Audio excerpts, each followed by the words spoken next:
என்னுடைய அம்மாவும் பாட்டியும், அப்பாவின் அம்மா, அடிக்கடி போடும் சண்டைகள் மிகவும் பிரசித்தம்.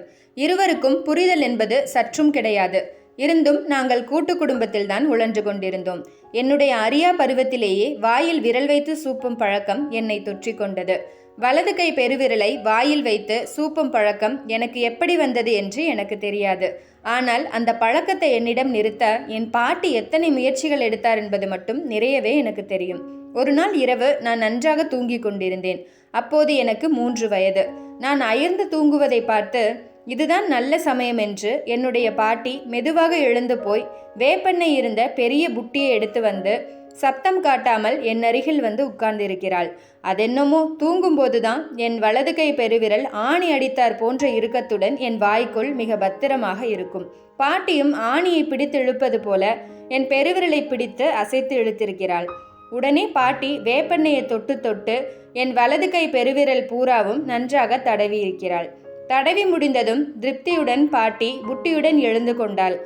பாவம், இதற்காக எத்தனை நாட்கள் பாட்டி திட்டமிட்டிருந்தாளோ. புட்டியை திரும்பவும் அலமாரியில் கொண்டு போய் வைத்த போதுதான் பாட்டியின் விதி சதி பண்ணிவிட்டது. பார்வை தெளிவாக இல்லாததால் அலமாரியில் வைப்பதாக நினைத்து புட்டியை கீழே போட்டுவிட்டாள். சும்மாவே என்னுடைய அம்மாவிற்கு எலிக்காது. ஒரு பெரிய கண்ணாடி புட்டி கீழே விழுந்து உடைகிற சப்தம் அவளுக்கு கேட்காமல் போய்விடுமா? யாரது என கேட்டு உடனே எழுந்து வந்திருக்கிறாள். இந்த சந்தடியில் என்னுடைய தூக்கமும் கொஞ்சம் கலைந்திருக்கிறது. அந்த அரைகுறை பிரக்ஞையிலும் என் பெருவிரல் வாய்க்குள் இல்லாததை நொடி பொழுதில் புலன்கள் மூளைக்கு சொல்லிவிட்டன. உடனே என் பெருவிரல் வாய்க்குள் பொருந்திவிட்டது. என்ன இது? எப்போதும் போல இல்லையே. விரல் என்னவோ போல் இருக்கிறது. விரலின் கசப்பு வாய்க்கு அருவருப்பாக இருந்தது. சட்டென்று என் தூக்கம் முழுமையாக கலைந்துவிட்டது. விரலை அவசரமாக வெளியில் எடுத்து விட்டேன். ஏதோ ஒரு ஏமாற்றத்திற்கு ஆளாகிவிட்ட அதிர்வில் பெரிதாக அழ ஆரம்பித்து விட்டேன். பாட்டியை நோக்கி சென்று கொண்டிருந்த அம்மா உடனே என்னிடம் திரும்பி ஓடி வந்தாள். அம்மாவை பார்த்ததும் என் அழுகையின் சப்தம் மேலும் அதிகமாகியது. அம்மா என்னை வாரி மடியில் போட்டு கொண்டாள். தூக்கி தோளில் சாய்த்து கொண்டாள். முதுகில் தட்டினாள். தலையை வருடி கொடுத்தாள். எதுக்குடா அழுவுற? என்ன பெத்த ராசா. யாருடா ராசா உன்னை அடிச்சது? பாட்டி அடிச்சாங்களா உன்னை? தூங்குடா என் ராசா. என் செல்லம் இல்லையா நீ? என் தங்கம் இல்லையா நீ? ஒவ்வொரு கேள்விக்கும் ஒவ்வொரு முத்தம் தந்து அம்மா என்னுடைய அழுகையை நிறுத்த முயன்றாள். சொல்லவும் தெரியாமல் அழுகையையும் நிறுத்தாமல் நான் என்னுடைய வலது கையை மட்டும் உயர்த்தி அம்மாவிடம் காட்டினேன். என் பெருவிரலில் வேப்பெண்ணெய் தடவி இருப்பதை அம்மாவால் உடனே அந்த இருட்டில் பார்க்க முடியவில்லை. என் ராசாவின் கையில் எலி கடிச்சிருச்சா? என் தங்கத்தோட கையில பெருச்செலி கடிச்சிருச்சா என்று கேட்டபடியே என் ஒவ்வொரு விரலாக முத்தமிட்டு கொண்டே வந்த அம்மா பெருவிரலை முத்தமிட்டதும் சட்டென்று மௌனமானாள். சந்தேகத்துடன் மறுபடியும் பெருவிரலை முத்தமிட்டு பிறகு நக்கி சுவை பார்த்தாள். என்ன இது, விரல் இப்படி கசக்குது என்று அதிர்ந்தாள். இதுதான் சாக்கு என்று நான் இன்னும் பலமாக சப்தம் போட்டு அழ ஆரம்பித்தேன்.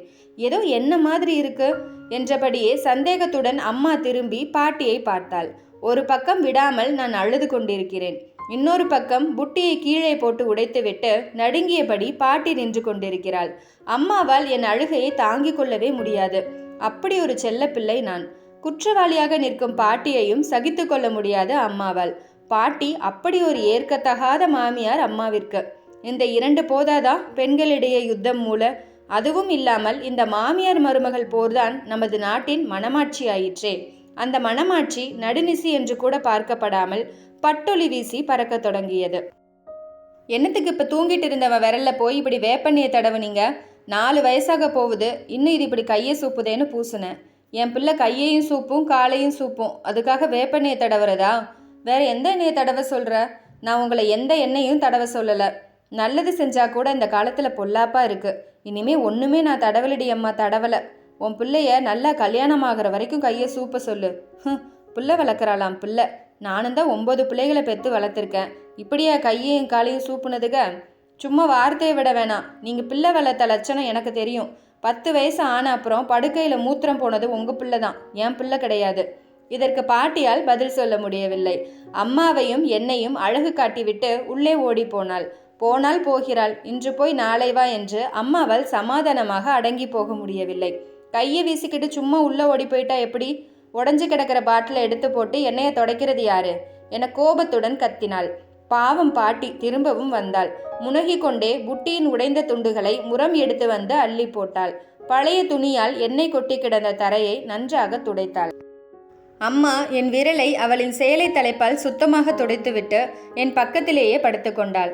நானும் விரலை சூப்பியபடி அழாமல் தூங்க ஆரம்பித்தேன். அம்மாவும் பாட்டியும் எப்போதுமே சண்டைதான் போடுவார்கள் என்றில்லை. சில சமயங்களில் தேவையின் பொருட்டு ஒன்று கூடிக்கொள்வார்கள். அப்படித்தான் நான் ஒருமுறை வீட்டிலிருந்து காணாமல் போய்விட்டேன். என் அம்மா தரையில் உருண்டு புரண்டு அழுதிருக்கிறாள். பாட்டி அம்மாவிற்கு 2 படி மேல். நான் செத்தே போய்விட்ட மாதிரி அப்படி ஒரு ஒப்பாரி. ஒப்பாரிக்கு துணையாக நாட்டுப்பாடல் எல்லாம் வேறு.